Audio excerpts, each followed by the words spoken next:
Hi everyone, I'm Jinsu. Welcome back. In this session, I will explain the implementing phase of the nursing process. By the end of this session, you will be able to discuss the 5 activities of the implementing phase, identifying guidelines for implementing nursing interventions. The first 3 nursing process phases, assessing, diagnosing, and planning, provide the basis for the nursing actions performed during the implementing step. In turn, the implementing phase provides the actual nursing activities and patient responses that are examined in the final phase, the evaluating phase.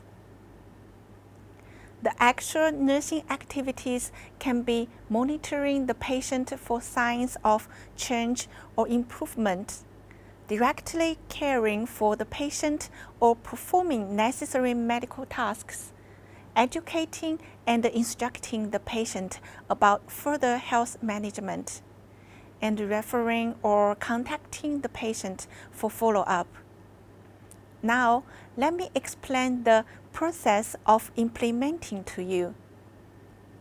The process of implementing normally include the following: reassessing the patient, determining the nurse's needs for assistance, implementing the nursing interventions, supervising the delegated care, documenting nursing activities. During the initial phase of implementation, reassess the patient to be sure that you have selected appropriate interventions. The reassessment helps you to decide if the proposed nursing activities are still appropriate for the patient's level of wellness. Reassessment is not the evaluation of care or determination of a patient's response to an intervention, but it is the gathering of additional information to ensure that the plan of care is still appropriate.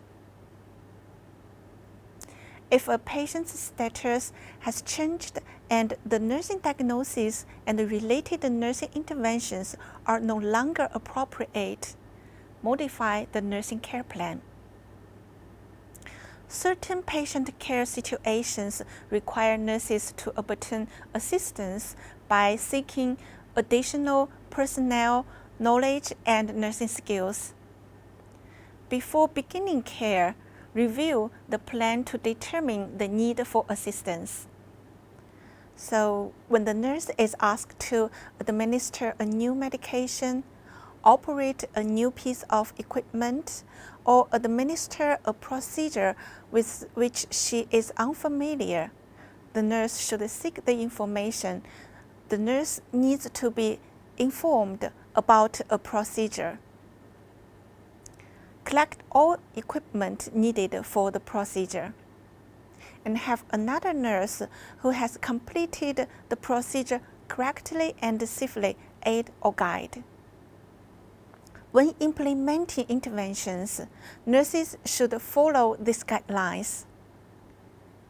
Base nursing interventions on scientific knowledge, nursing research, and professional standards of care. For example, nurses conduct the intramuscular injection according to the guideline of the facilities. The nurse must be aware of the scientific rationale as well as possible side effects or complications of all interventions. Adapt activities to the individual patient. A patient's belief, values, age, health status, and the environment are factors that can affect the success of a nursing action. implement safe care.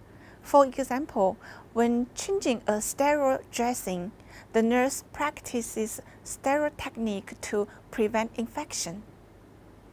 Provide teaching, support, and comfort. The nurse should always explain the purpose of interventions, what the patient will experience, and how the patient can participate. Be holistic. The nurse must always view the patient as a whole and consider the patient's responses in that context.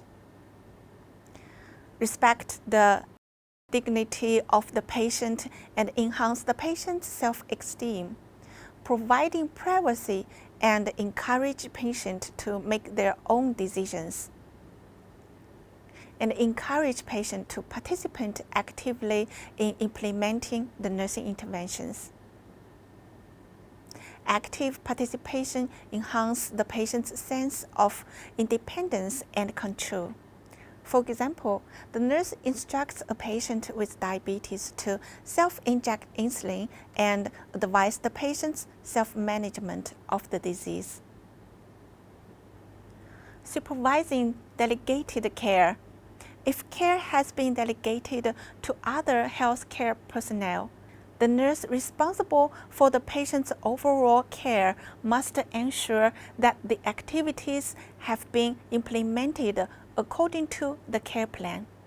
Other caregivers are required to communicate their activities to the nurse by documenting them on the patient record, reporting verbally, or filling out a written form. The nurse validates and responds to any adverse findings or patient responses. After carrying out the nursing activities, the nurse completes the implementing phase by recording the interventions and patient responses in the nursing progress notes. These are a part of hospitals or other facilities' permanent record for the patient. Nursing care must not be recorded in advance because the nurse may determine on reassessment of the patient that the intervention should not or cannot be implemented. The nurse may record routine activities such as mouth care in the patient record at the end of a shift.